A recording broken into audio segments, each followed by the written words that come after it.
So I'm sure a lot of you guys heard the news already, but over Friday really, President Trump said that it will be announcing tariffs targeting pharmaceutical industries, but didn't provide any details on the timing or rates.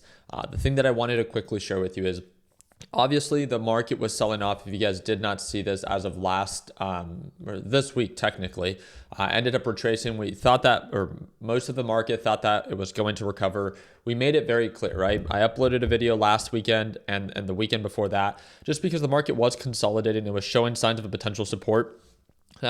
Although was not certain that the market was going to recover, I said, well, again, here are some things to look out for, right? Don't buy with margin just in case the market does pull on back, and make sure that you can tolerate that pullback and tolerate the time that it might take for the market to recover. I'm so glad that I made that video because so many people have been messaging me that little tip within itself has allowed them to be able to tolerate this pullback just a little bit better, because things can definitely get worse before they get better based off of what they're looking at right now. The NASDAQ market is pretty much at the previous support range that it was at before, and things are not looking good for this upcoming week. If you guys did not see, what caused the market to originally retrace is supposedly these tariffs that are going to be implemented in the auto industry, right? With a series of different manufacturers outside of the US.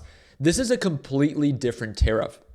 This is a tariff targeting the pharmaceutical industry. And he says, again, I truly do believe that this is still just a negotiating tactic for Trump.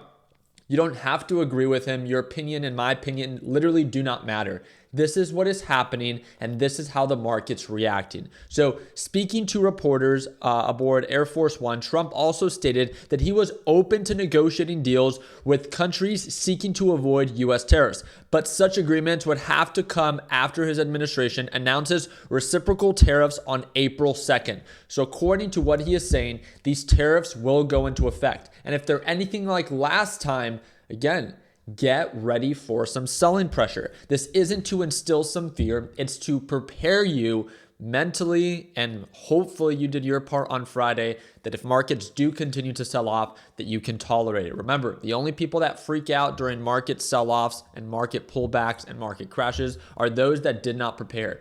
If you were so naive to think that markets had to recover, then that is your inability to be narrow-minded and to not know that, yes, more pain can happen in the short term. This is still in the very early stages. Like, I think if I'm not mistaken, we're still about 7 to 10% away from officially entering a recession.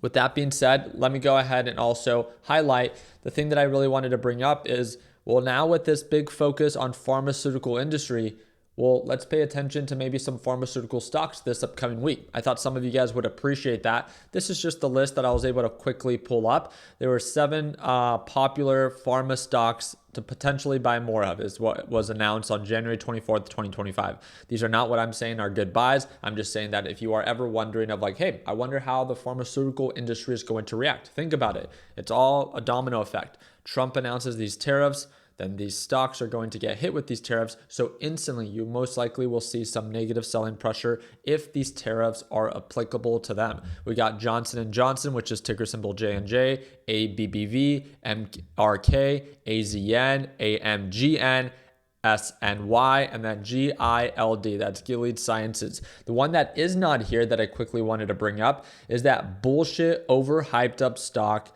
that I made numerous videos about when everyone on Twitter and everyone on these social media platforms were telling you to buy.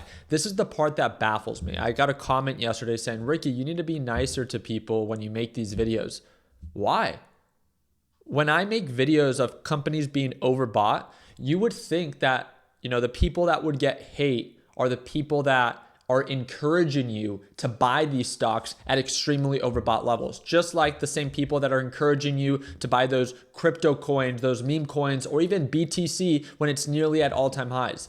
Why would I ever apologize for looking out for beginners and making them aware of overbought levels? I make it very clear that I can't predict the future, but I also make it very clear on why there is so much risk at those extremely overbought levels. So no, I will never apologize for consistently and always making videos at extremely overbought levels on these bullshit and overvalued companies. And then finally, when they begin to retrace, they're like, hey, take it easy. Like, they didn't know any better. Again, it needs to hurt. It needs to make sense so they never make that mindless decision ever again. You are not going to become rich off of $100 or $1,000 by putting it into these bullshit coins or these bullshit companies. If that is your intention, then again, you will time and time again be proven with GameStop, SMCI, HIMS, whatever bullshit company it is that you invested in that was told to you that was going to go to $1,000 per coin.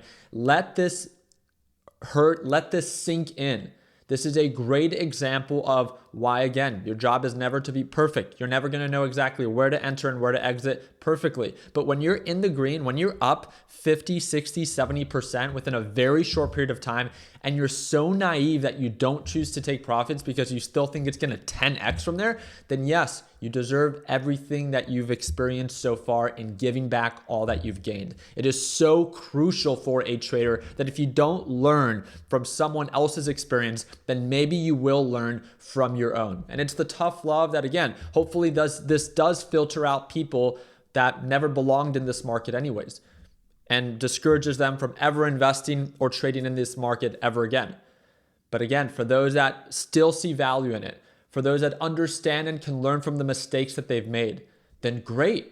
As markets are pulling on back, we all know that that's when the deals begin to present themselves. So what steps can you take to take advantage of them? And just like this, right? I would never have purchased HIMS at $72, at $70 or $60 per share because it was incredibly overvalued within a short period of time. But again, it's a pharmaceutical company. So if this thing does go into effect and it continues to sell off, maybe I'll consider buying it at $20 per share at a fair market value when all that hype and all that BS and all those crypto bros are completely out of the stock because they got margin called and had to close out their trade. That's when I want to get in, when the deals are present, when it makes sense, when risk to reward ratios are in my favor, not because Crypto Wizard on Twitter is telling me that I'm going to turn my $1,000 into generational wealth. It is complete BS, and I hope that you guys could see through it. And again, all my videos have ever been, all I ever focus on is risk to reward ratios.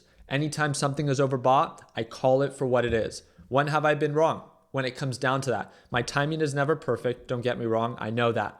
But with SMCI, TEM, what else? MSTR, Tesla, I mean, the list goes on. You can name any bullshit overvalued stock, and it was just a very simple idea of like, hey, this is incredibly overvalued within a short period of time, just like GameStop. Maybe it's not the worst idea to either take profits, reduce your position, and to be able to prepare for a potential pullback because it always happens. But again, some will learn and some will get wiped out and never trade again. And at the end of the day, well, they never belonged here. So again, I hope to see you for our live trading session on Monday. Yes, I know it's tough to possibly hear that, but again, in markets like this, not everyone belongs. And why pretend like they do, right? Take time, stay calculated, be effective with the trades that you take. And if you're hoping to get lucky, then I can reassure you the stock market is not for you. So for those that do want to watch me trade live, it's the second link in the description down below. And like I've said so many times before, my focus is the same thing over and over again. It's always to look out for beginners, always. So again, I hope that earned your thumbs up. Please consider subscribing. And like always, let's make sure that we end the year on a green note. Take care, team.